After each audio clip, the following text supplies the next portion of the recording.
Il y a 2 semaines, je vous avais parlé de l'histoire d'Apophis, un astéroïde qui menaçait l'humanité et qui avait beaucoup inquiété la communauté scientifique au début des années 2000.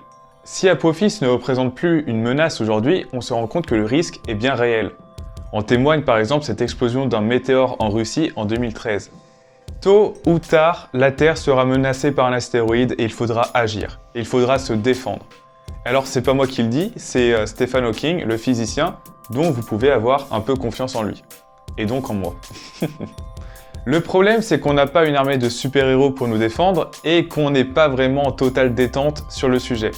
En 2016, un scientifique de la NASA estimait qu'on n'était tout simplement pas prêt si une menace astéroïde arrivait vraiment demain. Et la preuve, c'est qu'aujourd'hui encore, on n'est toujours pas prêt. Si un astéroïde arrive, il faudrait au moins 5 ans de préparation à la NASA pour lancer une mission d'interception. Autant dire qu'on est mal. J'aime bien les vidéos joyeuses comme ça. Ah là là là là. Et comme si cela ne suffisait pas, on a en plus de ça du retard dans la détection des astéroïdes. Alors sur les plus gros astéroïdes, ceux supérieurs à 1 km de diamètre, pas de souci. On a à peu près détecté 90-95% des astéroïdes qui se baladaient dans notre système solaire. Mais le vrai problème est pour les astéroïdes de taille moyenne, entre une dizaine et une centaine de mètres. On en a découvert à peu près que la moitié. Évidemment, c'est un grand problème car détecter ces astres est la première étape pour s'en protéger. Car évidemment, plus on découvre tôt un astéroïde, plus on a de temps pour calculer sa trajectoire et réagir en cas de problème.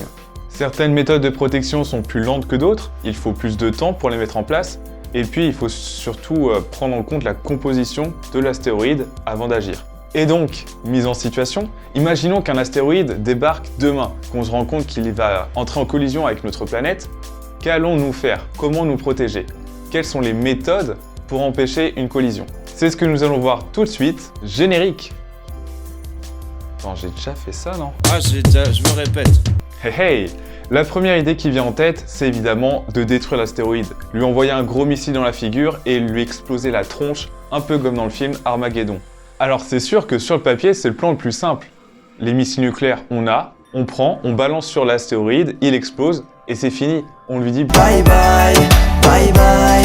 Cependant, elle présente pas mal d'inconvénients. Le premier inconvénient, c'est qu'il faut bien veiller à pulvériser l'astéroïde, et non pas juste le fragmenter. Parce que sinon, à la place d'un gros astéroïde, on se retrouve avec une dizaine de plus petits, qui sont en plus radioactifs. Autant vous dire que c'est la cata. Cette solution expéditive ne fait pas l'unanimité, donc c'est vraiment à utiliser en dernier recours.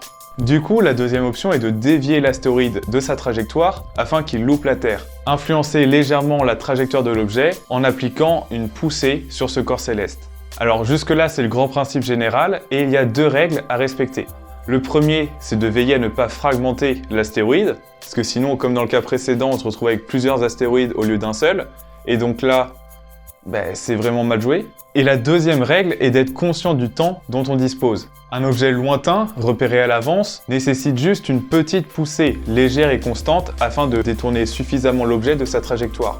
Mais si l'objet est plus proche de nous, alors il faudra employer les grands moyens, une force de poussée brutale et immédiate pour détourner suffisamment l'astéroïde de sa trajectoire. Et pour avoir cette poussée forte et brutale, on utilise alors la méthode de l'impacteur. Le but de cette méthode est assez simple, on va prendre un objet et on va le balancer contre l'astéroïde. L'impact entre les deux, en raison d'une loi physique, va modifier la trajectoire de l'astéroïde. Enfin bon, en dehors de la loi physique, c'est aussi la loi du billard. Cette méthode va justement être testée cette année avec la mission DART de la NASA. Un impacteur de 500 kg ira s'écraser sur la lune de l'astéroïde Didymos en fin d'année 2022. Le but de cette mission est d'étudier l'effet de l'écrasement d'un impacteur sur un astéroïde, notamment au niveau de la trajectoire de celui-ci. Alors cette méthode de l'impacteur est assez bourrin. Ça ressemble un peu à toi qui drague en boîte quand t'es bourré. C'est une phrase qui ne marche pas du tout en 2021. Mais du coup, on peut être plus subtil pour détourner de sa trajectoire un astéroïde. C'est ce qu'on va avoir tout de suite avec cette nouvelle méthode, le remorqueur gravitationnel. C'est-à-dire influencer la trajectoire de l'astéroïde grâce à la gravité. Très grossièrement, la gravité, c'est quoi? C'est la force d'attraction qui s'exerce entre deux corps, tout simplement. L'objectif ici est d'envoyer un vaisseau spatial vers l'astéroïde dangereux et de le maintenir en position afin qu'il reste autour de cet astéroïde. L'attraction du vaisseau sur l'astéroïde permettra de détourner l'astéroïde de sa trajectoire et de modifier son orbite. Il y a cependant un avantage certain, c'est que le câble utilisé par ce remorqueur gravitationnel est justement la gravité. Donc cela marche quelle que soit la composition et le type d'astéroïde qui pose problème. C'est pour cette raison qu'il s'agit d'un moyen raisonnable si on dispose de plusieurs années devant nous. Un autre moyen raisonnable, mais plus original, est le fait de peindre un astéroïde. Jusque-là, ça semble assez fou. Vous vous dites sans doute « Lucho, va te coucher, tu racontes n'importe quoi ». Vous avez sans doute raison, mais cela se base sur un vrai effet physique, l'effet de Yarkovsky. Yarkovsky. Et je vais essayer de vous l'expliquer plutôt simplement. L'astéroïde, comme vous savez, tourne autour du Soleil. L'astéroïde ne va pas être illuminé par le Soleil de la même façon, uniformément sur toute sa surface. En effet, les astéroïdes sont rarement lisses et sphériques. Certains côtés peuvent être plus illuminés que d'autres, donc recevoir plus de lumière du Soleil, donc être plus chauffés que d'autres. Et cette surface de l'astéroïde qui sera chauffée par le Soleil, quand il ne sera plus face au Soleil, il va refroidir. Jusque-là, vous me suivez, je pense.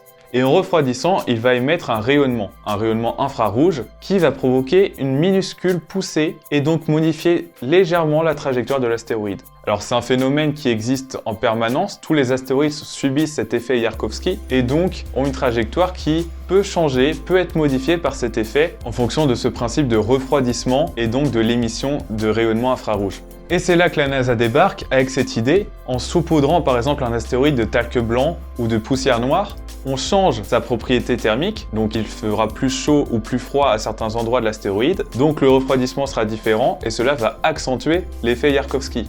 Alors ça semble complètement fou, et ça l'est, mais pourtant cela va être testé par la NASA sur l'astéroïde Bennu, un astéroïde de 500 mètres de diamètre qui menace la Terre dans 150 ans. Peindre ne serait-ce que la moitié de l'astéroïde pourrait avoir un effet suffisant pour détourner l'astéroïde de la Terre et modifier sa trajectoire. Le gros problème de tout ça, c'est qu'on ne maîtrise pas encore suffisamment cet effet, et qu'on ne sait pas vraiment quels seraient les effets si on peignait un bout de l'astéroïde. Ça pourrait tout aussi bien le rapprocher de nous que l'éloigner. Je vous ai donc présenté les principales méthodes pour sauver le monde. Alors me remerciez pas, c'est cadeau, c'est Lucho. Mais pour empêcher un impact, il existe bien d'autres méthodes. Cela va de l'installation de systèmes de propulsion sur l'astéroïde, ou même l'installation de voiles solaires qui, par les rayonnements solaires, modifieront la trajectoire de l'astéroïde. Donc il y a des projets qui vont dans tous les sens, plus ou moins farfelus, mais au final, cela dépend surtout du temps que nous avons devant nous et de la composition de l'astéroïde. Mais vous, avez-vous d'autres idées? Quelle a été votre méthode préférée? N'hésitez pas à le dire en commentaire, à liker la vidéo si cela vous a plu et à vous abonner. Pour finir, les astéroïdes pourraient mettre fin à la vie sur Terre, ce qui est assez ironique quand on sait que cette même vie pourrait avoir comme origine ces mêmes astéroïdes.